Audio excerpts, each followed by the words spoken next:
ఆవకాయ పచ్చడి. ముందుగా నువ్వుల నూనె, పప్పు నూనె అని అడగండి. ఆ నువ్వుల నూనెలో ముక్కల్ని వేసేయాలి. తర్వాత ఆవపిండి తీసుకోవాలి. ఆవపిండి అంటే ఆవాల్ని మిక్సీలో వేస్తే ఆవపిండి అయింది.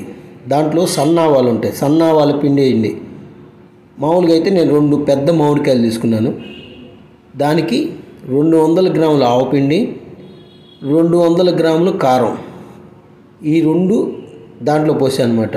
200 గ్రాముల ఆవపిండి, 200 గ్రాముల కారం, దానికి 180 గ్రాముల ఉప్పు. అంటే మీరు ఒక డబ్బా తీసుకున్నాను అనుకోండి, ఆ డబ్బాతో ఒక డబ్బా ఆవపిండి వేసుకుంటే ఇంకో డబ్బా కారం వేసుకుంటే తలగొట్టి ఉప్పు అన్నమాట. ఈ 3 ఖచ్చితమైన కొలత.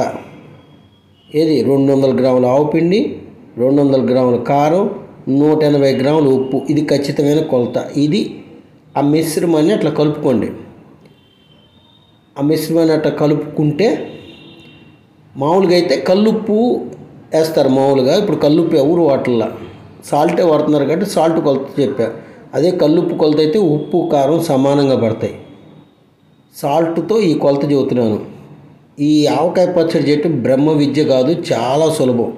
ఇప్పుడు ఇందాక నూనెలో నానబెట్టుకున్న ముక్కల మీద ఈ మిశ్రమాన్ని కలుపుతున్నాం. ముక్కలను నూనెలో ఎందుకు నానబెట్టాం అంటే ముక్కలు గట్టిగా ఉంటాయి, సంవత్సరమైనా పాడైపోకుండా మెత్తపడకుండా గట్టిగా ఉంటాయి. ఎంతసేపు నానబెట్టాలి? ఎంతోసేపు అవసరం లేదు. ఆ ముక్కల్ని నూనెలో వేసి అట్లా పక్కన పెట్టి మిశ్రమాన్ని కలుపుకుంటాం కదా, ఆ మిశ్రమాన్ని కలుపుకునేంత టైం నానితే సరిపోద్ది.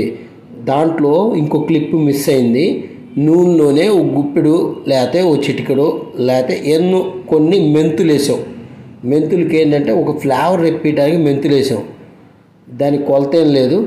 అదిగో మిశ్రమాన్ని పోసుకుంటున్నాం, ఆయిల్ని పోసుకుంటున్నాం, మొత్తాన్ని కలుపుకుంటున్నాం అనమాట.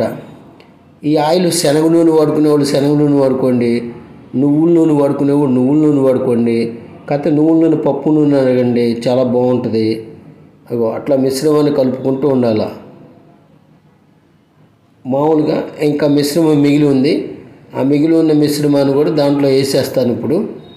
ఇదేంటంటే 2 పెద్ద మామిడికాయలు తీసుకొని దాంతో చేస్తున్నాను అన్నమాట ఈ పచ్చడి. అదిగో ఆ మిశ్రమాన్ని కూడా వేసేసాను. మిగిలి ఉన్న ఆయిల్ ఎంత వేయాలి?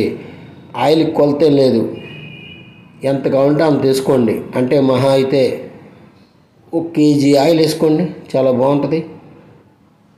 ఇంకా ఎక్కువ వేసుకోండి.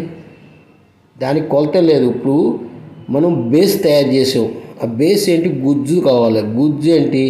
గుజ్జు ఆవపిండి, కారం, ఉప్పు, ఇదే గుజ్జు. కాకపోతే ఇవన్నీ ఆయిల్లో నాని, మామిడికాయ ముక్క ఆయిల్లో నాని, ఇది ఒక ఫ్లేవర్, అద్భుతమైన ఫ్లేవర్ అయిన ఆవకాయని తయారు చేస్తుంది. దానిపైన కావాలంటే చిన్నులపై రెబ్బలు వేసుకోండి. చిన్నులపై రెబ్బల్ని శుభ్రంగా తొక్కు తీసేసి వాటిపైన వేసుకుంటే ఎంతో కాలం, సంవత్సరం 2 సంవత్సరాలు నిల్వ ఉండే ఆవకాయ పచ్చడి రెడీ అవుతుంది. ఈ ఆవకాయ పచ్చడి బ్రహ్మ విద్య కాదు, 10 నిమిషాల్లో చేయొచ్చు. అమ్మమ్మలు బామ్మలు ఏమి చేయక్కర్లా. ఎక్కడ ఎవరున్నా సిటీస్లో ఉన్న 10 నిమిషాల్లో నేను చెప్పినట్టు చేస్తే ఆవకాయ పచ్చడి రెడీ. దానికోసం ఎవరో పంపించాలి, ఎదురు చుట్టం దానికి చేసుకోండి ఇంట్లో.